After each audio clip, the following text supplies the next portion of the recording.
आज के व्याख्यान में आपका स्वागत है। आज जो अध्ययन करने हम जा रहे हैं उसका विषय है शाकुंतल के संदर्भ में उपमा कालिदासस्य की समीक्षा। जिस प्रकार लोक में सौंदर्य की अभिवृद्धि के लिए आभूषण अपेक्षित हैं, उसी प्रकार कविता कामनी को आकर्षक एवं भाव स्पर्शी बनाने के लिए भी अलंकारों की आवश्यकता होती है। अलंकार शब्द की व्युत्पत्ति भी इसी तथ्य का प्रकाशन करती है। अलम करोति इति अलंकार की इसी अर्थवत्ता के कारण आचार्यों ने अपने अपने काव्य लक्षणों में उसे समुचित स्थान दिया है। कालिदास की रचनाओं में रस का प्राधान्य होते हुए भी गुण अलंकारों को समुचित स्थान दिया गया है। कालिदास वस्तुतः अलंकारवादी कवि नहीं है, अपितु रस सिद्ध कवि हैं। रस सिद्ध होने के कारण शब्द अलंकारों का प्रयोग तो बहुत ही कम किया है। अनुप्रास, यमक, श्लेष आदि शब्द अलंकार उनके काव्य में अनायास ही आ गए हैं। अर्थालंकारों में उपमा, उत्प्रेक्षा, दृष्टांत, अर्थांतरन्यास, अप्रस्तुत प्रशंसा, अतिशयोक्ति आदि पर उनका ध्यान केंद्रित रहा है, किंतु उपमा अलंकार के कारण उनकी कीर्ति कौमुदी दिग दिगंत में व्याप्त हो रही है। उनकी उपमा का वैशिष्ट्य परिलक्षित करके सहृदय समीक्षकों में उपमा कालिदासस्य सूक्ति अतीव प्रसिद्ध है। अभिज्ञान शाकुंतल में उपमाओं का भंडार ही है। कालिदास की सभी उपमाएं प्रसंगानुकूल हैं और उनमें यथार्थता होती है। हस्तिनापुर जाते समय ऋषि कुमारों के बीच शकुंतला ऐसी जात होती है मानो पीले पत्तों के बीच नवीन किसलय उद्भूत हुआ हो। कास्वित अवगुंठनवती न अति परिस्फुटित शरीर लावण्य मध्ये तपोधनानाम किसलयम एव पांडुपत्राण। इसी प्रकार उसकी अधर लालिमा किसलय राग के समान है। भुजाएं कोमल शाखाओं जैसी हैं और प्रत्येक अंग में लता कुसुम सदृश यौवन व्याप्त है।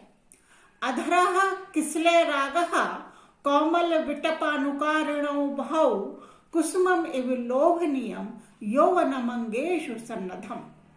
गर्भवती शकुंतला की तुलना अग्नि गर्भ शमी से की गई है। दुष्यंतेन अहितम तेजो दधाना भूते भुवः अवेहि तन्याम ब्रह्मन् अग्नि गर्भाम शमीम एव। कालिदास ने प्रकृति के उपमानों को लेकर सौंदर्य का मूर्तिमान और आकर्षक स्वरूप प्रस्तुत किया है। कण्व के आश्रम में शकुंतला के अप्रतिम एवं अनवद्य सौंदर्य को देखकर राजा दुष्यंत अपना हृदयगत उद्गार इस प्रकार प्रकट करते हैं। अनाघ्रातम पुष्पम किसलयम अलूनम कर्रोहि रणाविद्धम रत्नम मधु नवम अनास्वादित रसम अखंडम पुण्यानाम फलमेव च तद्रूप अनघम न जाते भोक्तारम कम इहा समुपस्थास्यति विधि।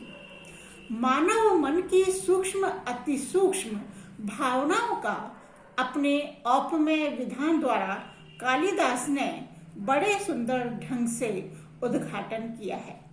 अपनी प्रेयसी शकुंतला के प्रति उद्भूत भावनाओं के साथ कर्तव्यवश उसको छोड़कर जाते हुए राजा दुष्यंत के हृदय में जो एक अंतर्द्वंद होता है, उसका औपमेय के द्वारा यथार्थ प्रकाशन कितना मोहक है। गच्छति पुरः शरीरम धावति पश्चात संस्तुतम चेतः चीनांशुकम एव केतुः प्रतिवातम नियमानस्य। कालिदास की उपमाओं में औचित्य का निर्वाह हुआ है। वे देश, काल और पात्र को समस्त अवस्थाओं के अनुरूप काव्य के प्रत्येक शब्द में अर्थ भर देने में बेजोड़ है। शाकुंतल के चतुर्थ अंक में शकुंतला के गांधर्व विवाह का ज्ञान हो जाने पर उनका यह कथन इस बात का प्रमाण है। दिष्टया धूमाकुलित दृष्टेरपि यजमानस्य पावकेव आहुति पतिता। यहाँ पर आश्रम पालिता शकुंतला धूमाकुलित दृष्टि याज्ञिक की आहुति है और राजा दुष्यंत यज्ञ अग्नि।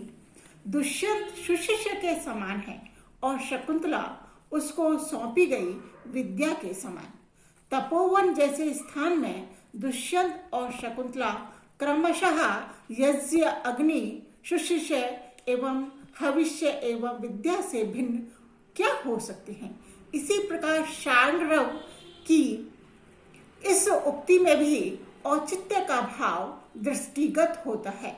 दुष्यंत की दृष्टि में जो शकुंतला अनाघ्रात पुष्प थी, वही शांडव की दृष्टि में मूर्तिमती सत्क्रिया हो जाती है। त्वं रहतां प्राक्सरहा स्मृतो असि नः शकुंतला मूर्तिमती च सत्क्रिया। शाकुंतल के चतुर्थ अंक में पितृ वियोग से विकल होकर शकुंतला पिता कण्व से कहती है कि पिता से वियुक्त होकर वह कैसे जीवन धारण करेगी, तो उसको समझाते हुए कण्व कहते हैं, तन्यम अचरात प्राचीवार्कम प्रसूय च पावनम मम बृहजम न त्वं वस्य शुचम गणयिष्यसि। यहाँ पर जिस भरत के नाम पर यह भारत देश कहलाया, उस पुत्र की उत्पत्ति के लिए प्राचीवार्कम प्रसूय इस औपमेय विधान में कितना विराट तत्व छिपा हुआ है। कालिदास ने औपमेय विधान में उपमाओं का चयन इतने व्यापक क्षेत्र से किया है कि उनकी उपमाओं का जगत विशाल हो गया है। आकाश पाताल, पशु पक्षी, वन उपवन, लोक शास्त्र सभी क्षेत्रों में उन्होंने आवश्यकता अनुसार उपमाओं का चयन करके अपनी उपमा को सर्वव्यापी बनाया है। उनकी उपमाओं में यथार्थता, सरसता, विविधता, औचित्य तथा मार्मिकता के दर्शन होते हैं।